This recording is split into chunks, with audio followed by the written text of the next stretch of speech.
My parents, who I was paying rent to, told me to move out but still keep paying so my brother, their favorite, could take my place. I left the next day and cut all contact, and now they won't stop calling, saying I'm the worst daughter ever because they can't afford their mortgage anymore. Hi, I'm an 18-year-old female seeking advice on an incident that happened between me and my family, which consists of my mom, dad, and older brother, who we'll call Brad. I'll begin with some background for a little context. I was the second child in a family of extremely high-achieving people. Both my parents are college professors. Brad, 6 years older than me, has always been my family's miracle child because it was hard for my mom to get pregnant initially. He's always been the golden child, excelling at whatever he tries. When I was born, expectations were high for me because of Brad's achievements. Though I'm not a top scorer or an exceptional athlete, I am a good artist, something I've pursued from a very young age. It was hard for my family to understand that having different interests didn't make me any less capable. To them, I was the failure child. The bias has been so blatant that even my extended family sensed that I was treated differently. One Christmas, when I was 5, I picked up a bigger gift box despite my mother's insistence to leave it. My dad snatched the box from me in front of everyone, gave it to Brad, and I was handed a smaller gift. Brad got a telescope, while I got yet another dress, which I already had plenty of. The next day, my grandparents sent me a dollhouse, realizing what had happened, and they've been my rock ever since. Brad had just finished high school when I turned 13.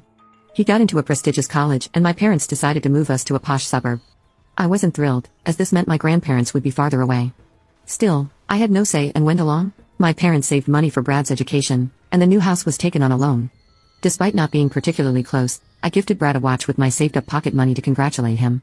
He smiled, but my dad took it away, saying he had already bought Brad a branded one.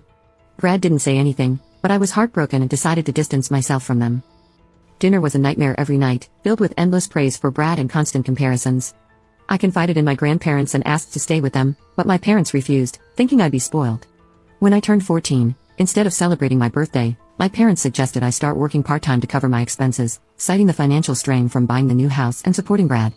Although they had enough for Brad, they claimed to be tight on money for me. So, I started working at a bookstore, saving what I could. Over time, Brad began causing trouble, missing classes and getting into a serious relationship, which frustrated my parents. They approached me one day, asking me to contribute to the household by paying rent from my earnings. They tried to frame it as teaching me responsibility, but their attitude soured our relationship further. I considered staying with my grandparents, but their home was too far from my school. I eventually agreed to pay rent, though I resented the situation. Over the next 2 years, I distanced myself from my parents, avoided family dinners and focused on school. I was doing okay academically and looked forward to getting into an art school. My parents only cared as long as they were receiving rent. Brad graduated from college but had derailed his life due to his relationship. He couldn't get a good job, and my parents pressured him to return home. When Brad married his girlfriend in Vegas without informing anyone, my parents were furious. Their constant arguments over Brad's life choices made my home unbearable, so I spent more time at my friends' houses and eventually started staying with my grandparents. When Brad's marriage fell apart, my parents were thrilled and blamed his wife for everything.